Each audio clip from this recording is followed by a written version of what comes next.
Hey everyone, it's Carissa Wiley here for ellenhudson.com. Thanks for joining me today. Today I am sharing a 2-for-1 card project idea featuring the Mondo Sakura stamp set. Now, this is one of my favorite of the Mondo floral stamps from the Essentials by Ellen line, and I have not used it in quite some time. Not only do you get the beautiful floral, but there's some great sentiments, and the coordinating die set has some beautiful die cut sentiments as well. So I'm actually going to stamp a piece today, and then I'm going to create 2 projects out of it. Now, it didn't actually start out with this idea. It started out with this particular card project. And when I got into it, I was like, well, I could totally make a whole other card from this piece. And so that's what I did. Sometimes the stamps speak to me, and you just have to listen to the stamps and do what they say, and no one gets hurt. So I started out by stamping my Mondo Sakura in some Copic-friendly ink. This is the Gina K Obsidian Black Amalgam ink. And I did use my Mini Misty to double stamp this so I get a nice crisp outline. And I'm heat setting that to make sure it's all dry before I go in with my Copic markers. I'm using some really light Copic markers today, and I didn't want it to smear the ink. So I made sure that the ink was good and dry before I went in with my Copic markers. And truth be told, I only used one Copic marker to color the florals and one to color the leaves and another marker to just color in the gap between the leaves and the flowers up near the top of this.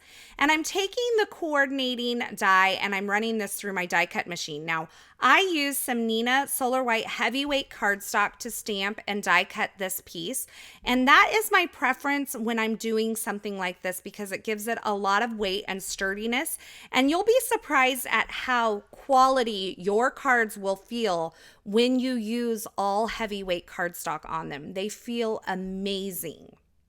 Now I have the painted stripes here mounted on my standard size Misty, and I'm going to stamp them using a really beautiful spring color palette here. I'm starting out with this wider stripe, and I'm using the Pink Fresh Studio Ballet Slipper ink to stamp that onto a piece of neenah Solar White heavyweight cardstock. Again, using the heavyweight cardstock. Now, once I get that stamped down, I am going to use a Catherine Pooler mini ink pad in Mint to Be. This is one of my favorite green inks, and join me later on this month because I am going to be talking about my go-to greens in another episode of Carissa on Color. So you'll want to check that out. And by the way, spoiler alert, Mint to Be from Catherine Pooler is definitely on the top of my list. And I'm finishing this off with another one of the wider stripes, and I've inked it up using the Pink Fresh Peach Fuzz ink and stamped that onto my cardstock.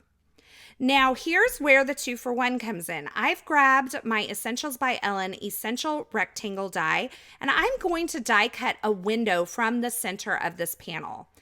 Now, when I created this card design in my head, I knew I wanted this floral image to be kind of spanning the area of an open window on my card. But when I die cut this, that smaller rectangle, I was like, hey, I'm going to save that because I'm pretty sure I can make another card out of that. And then the 2-for-1 card project was born. Now, once I have this panel with the window in it, I'm going to take that same Essential Rectangle die and I'm going to line it up inside of that panel. I'm actually going to use some purple tape to hold the panel in place on my card base so that I know that it stays where I want it.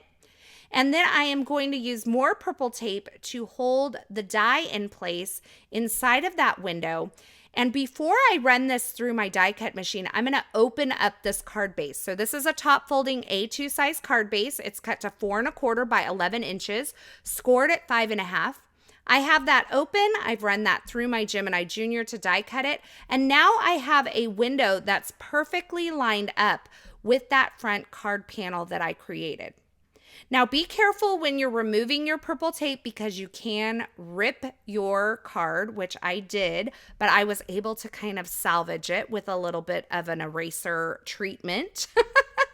And I'm going to take this Mondo Sakura and I am going to die cut a second plain white cardstock piece to place on the back. And that's just going to keep all of that coloring line from showing through on the inside of my card. Since I have a window that goes all the way through the inside of my card, and you will see the back of this die cut and colored piece, I wanted to make sure that it looked nice and clean on the inside. So I've just added some liquid adhesive to the back of the stamped and colored and die cut image, and I'm adding that second piece onto the back. I'm just using my fingers to make sure everything is lined up.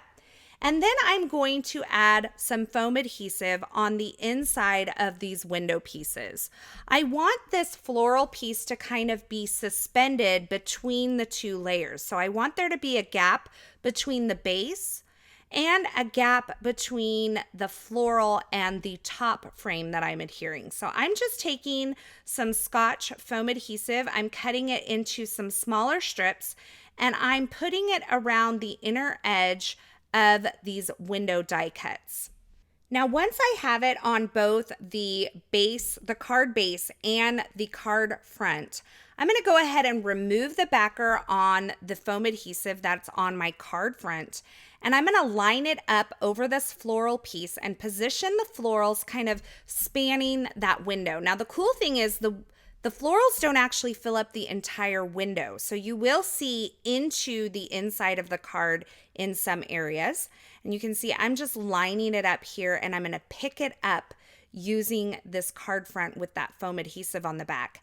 And because I wasn't quite ready to adhere it to the card base just yet, I went ahead and covered that foam adhesive with a backer sheet from a larger sheet of double-sided adhesive. And I saved these backers because it's good for things like that. And I just set it aside while I kind of made some decisions. Fast forward through the magic of television. Decisions are made, and I'm ready to put my card front onto my card base. So I'm just removing the backer from the foam adhesive that's on the card base, and I am going to use some dark cardstock to help me see this window a little bit better. Because the inside of the card is white and the card front and the card base are all white, there's a lot of white happening. It sometimes can be hard to line up the window. So I am taking this card base and I have it wrapped around a dark piece of cardstock, and I'm going to hold it down using a little bit of purple tape. And when I place this on to my card base, I'm going to be able to see that window more clearly because I have the dark cardstock on the inside. And I apologize for my head getting in the way, but I wanted you to see that I actually do that because that's one of the best ways to make sure you get things onto your card straight. And that is the goal after all. So now that I have that adhered on there, I am going to take the little frame that was created when I die cut using the Essentials by Ellen Essential Rectangle dies. Now these little frames, it's kind of like a 2-for-1 die cut. I absolutely love them because you get the actual rectangle shape and then you get this really fine frame. Now all of the essential shape dies from the Essentials by Ellen line do this. So the circles, the clouds, the ovals, the squares, the rectangles, all of them do it. I've just positioned that on there using a little bit of liquid adhesive. And now I'm using my Zig 2-way glue pen, and I'm just adding dots of adhesive inside the end of, I believe these are the stamen of the flower. And I'm going to set that aside and let it dry while I work on my sentiment. Now for my sentiment, I have the whitest of the painted stripes stamp set here, and I'm stamping it onto some heavyweight cardstock using the Catherine Pooler Meant to Be ink. And then I am using the block word die set from the Essentials by Ellen line to die cut the word happy from this stripe. Now this is another 2-for-1 because I'm going to use both the negative and the positive portion of this die cut to create my sentiments on today's card. So for this first card, I'm actually using the negative portion or the knockout portion. And I wanted to cut it into a small strip. So I am just using my paper trimmer to make sure I have this lined up and cutting this down. Now this happened to be the perfect width with that large painted stripe. So it worked out really well. And I will use the actual letters that were die cut from this strip for my next card. Now, once that 2-way glue adhesive was dry on my card front, I took some deco foil, champagne foil, and just kind of pressed it on to that dried glue. Now this glue dries a little bit tacky.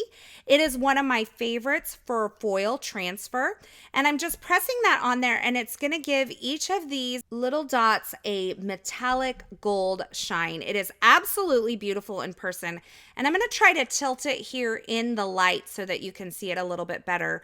But you can see that foil is transferring no problem. You just need to make sure that the glue has time to dry before you try to do this. If you do it too early, it's not going to work. So once I have that foil pressed all over these little glue bits, you can see the shine that I have here. Do you see all of that wonderful foil goodness? I never miss an opportunity to put foil and shine on a card, as most of you know. And then I can take this little negative or knockout sentiment that I created here, and I can adhere it on to my card. Now the left part of this has a little bit of foam adhesive on it to bring it even with the card front, and then the right portion has a little bit of liquid adhesive on the back. I'm adding a few sparkling clear sequins, and I also added a little vellum portion over that knockout sentiment that says birthday. It is gold heat embossed, and I used the Totally Random Sayings Volume 2 stamp set to create that birthday greeting. So there is my first card, and I thought I was going to be done here, and I just could not let this little rectangle go. So I am taking this rectangle, I'm adhering it onto a card base, a top folding A2 size card base, using some removable adhesive, and I'm just positioning that in the center. And once I have that positioned in the center, I'm going to put this into my MISTI stamping tool, and I'm going to do some stamping on both of these pieces at once. So I'm positioning my Mondo floral over the top of this rectangle that's there in the center, and I'm kind of allowing it to spill over onto the card front. I'm going to ink it up using some Gina K Obsidian Amalgam ink. This is my favorite black ink, by the way, if you didn't know that already. And then I am going to stamp it over both pieces. Now, I'm not going to get a great transfer around the edges of that rectangle, but I'm going to show you how I'm going to remedy that in just a moment. So I'm just pressing this onto my card base and that little rectangle all at once. And then I am going to lift it up. You're going to see a definite line where that rectangle meets the card base. Now I didn't get it quite stamped really well in the center of the rectangle, so I re-inked it, and I'm stamping, kind of just concentrating where that rectangle is. And once I have that stamped, I'm going to open up my MISTI again, and I'm going to remove that rectangle from the card front. I'm going to leave the card base in place, and then I'm going to ink up my stamp again with the same Obsidian Amalgam ink, and I'm going to stamp it onto my card base. And that's going to take away the gap that's created by that rectangle. Because the rectangle is a heavyweight cardstock, it kind of puts a little gap between where the stamp can meet the paper. And so that's going to take care of that gap and give me a nice, smooth, even look across the entire card front and that little rectangle piece, which I am going to pop up. Now I'm lining this back up onto my card base using the repositionable adhesive again. And I have a gold frame that I've cut using that same essential rectangle die that I used for this rectangle earlier on in the video. I've die cut it from some gold cardstock. And the rectangle on the card front at this point is going to act as a guide for me to position this gold frame around the rectangle. Now, sometimes these really fine, intricate frames like this can be a little bit hard to position and not get them wonky. So I like to use the solid piece as a guide and position my frame directly around it using some liquid adhesive. Then I can remove this rectangle and I can add some foam adhesive to the back of it and pop it up in the center. So I'm going to have varying levels of dimension on my card, but the pattern is going to be seamless across that rectangle and the card base, which I think is really fun. Now, in the true spirit of a 2-for-1 card, I decided to use the letters that were created with my first die cut to create my sentiment for this card, but I wanted to add a little dimension, and so I die cut that happy word again 2 more times from heavyweight white cardstock, and I'm stacking up these little tiny dies. Yes, I know. Sometimes I amaze myself at the patience I have for creating a card, but I'm stacking two of these, no, it's two white die cuts and then the colored die cut all on top of each other using some liquid glue. And then I'm going to glue them at an angle onto my card front, just kind of following the angle of those stripes that I created earlier. And I am using my T-square ruler just held in place with a little bit of purple tape to make sure I get a straight line. And I added another vellum strip with that birthday word heat embossed in gold embossing powder just below that happy die cut there. And I finished this off with some sparkling clear sequins. So there you have it, 2-for-1 card project ideas here featuring the Mondo Sakura stamp set from the Essentials by Ellen line. I really had a great time creating with the stamp set today because it's been a while since I pulled it out and used it, and I remember why I fell in love with it from the beginning. It is such a beautiful image, and I love the way that it combines with these block word dies from the Essentials by Ellen line, and you know me, I love a good stripe. As always, I will have links to the featured products used in these projects in the description at YouTube. So if you're looking for something in particular, be sure you check there. Or you can head on over to the coordinating ellenhudson.com blog post. I will have that linked in the YouTube description as well. Over there, you'll find more still shots, more information, and a complete list of supplies. As always, thanks so much for stopping by. Thanks for watching today. I hope you enjoyed these projects, and I hope you enjoyed this video. If you did, be sure to give this video a thumbs up and don't forget to subscribe and turn on the notifications here on our YouTube channel so you don't miss any of our paper crafting and card making video tutorials.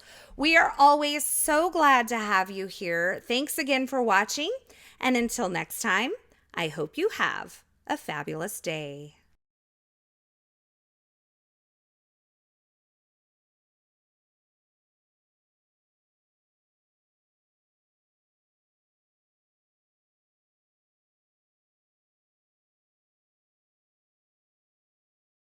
Hey, thanks for sticking around to the very end. You know, if you've made it this far, you are one of my favorites. If you want to subscribe to our channel, go ahead and click the button on the screen. And here's a couple more video tutorials I thought you might enjoy.